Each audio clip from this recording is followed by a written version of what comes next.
ఇవాళ తుమ్మాల రఘుపతి తుమ్మాటి రఘుపతి దురదృష్టవశాత్తు ఉరి వేసుకొని చనిపోవడం అనేది చాలా బాధాకరం.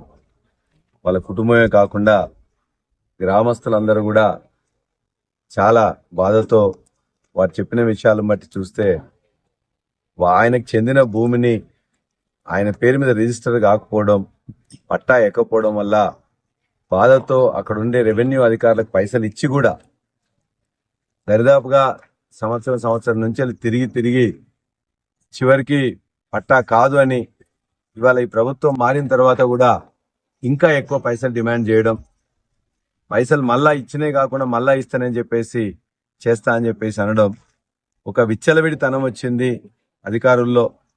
ప్రజలని రైతుల్ని ఆదుకోవాల్సిన ఒక ధరని తీసుకొని వస్తే దరిదాపుగా 95% మంది గ్రామస్తులకు గాని రైతులకు గాని ఉపయోగకరంగా ఉన్నది.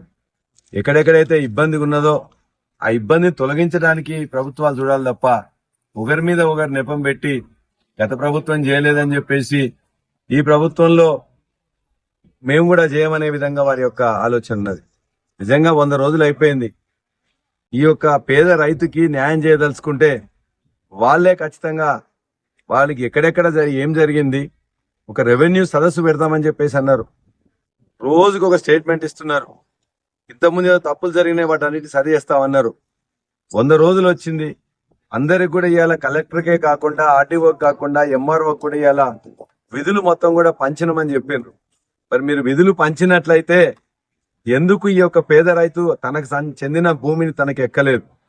మరలా ఆయన డబ్బులు ఇచ్చింది కాకుండా 6 లక్షలు రెవెన్యూ అధికారులు వసూలు చేయడమే కాకుండా మళ్ళా ఇవాళ డబ్బులు ఇవ్వమని చెప్పేసి అంటే డబ్బులు ఇవ్వలేక ఇవాళ మొత్తం కూడా ఆయనే చనిపోవడం జరిగింది. మేము ప్రభుత్వాన్ని డిమాండ్ చేస్తున్నాం, ఖచ్చితంగా రెవెన్యూ అధికారులు ఎవరైతే పైసలు తీసుకున్నారో ఆ పైసలు ఇమ్మీడియట్ గా కుటుంబానికి ఇవ్వాలి. అదేవిధంగా ఆయన పేరు మీద రాయాల్సిన భూమిని ఖచ్చితంగా పట్టా ఎక్కించాలి. వెంటనే ఎవరైతే దీనికి బాధ్యులైన ఉన్నారో ఆ రెవెన్యూ అధికారులను సస్పెండ్ చేయాలి. ఆ కుటుంబాన్ని ఆర్థికంగా కూడా ఆదుకోవాలి. ఇవన్నీ చేయకుండా ఊరికేనే గత ప్రభుత్వం ఆ ఎంఆర్ఓ గారితో కూడా మాట్లాడినాం. మేము ప్రభుత్వాన్ని నిర్ద్వందంగా డిమాండ్ చేస్తున్నాం, ఖచ్చితంగా వారి యొక్క పట్టా వారికి చెందాలి.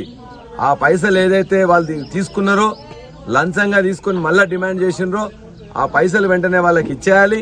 బాధ్యులైన వారిని వెంటనే శిక్షించాలి. అది చేయకపోయినట్లయితే ఖచ్చితంగా గ్రామ ప్రజలందరం కలిసి మండల ప్రజలందరితో కలిసి ఖచ్చితంగా ఎంఆర్ఓ ఆఫీసును ముట్టడిస్తాం. ఈ యొక్క పట్టా వచ్చేదాకా కూడా ఊరుకోమని చెప్పేసి మేము ప్రభుత్వాన్ని హెచ్చరిస్తా ఉన్నాం.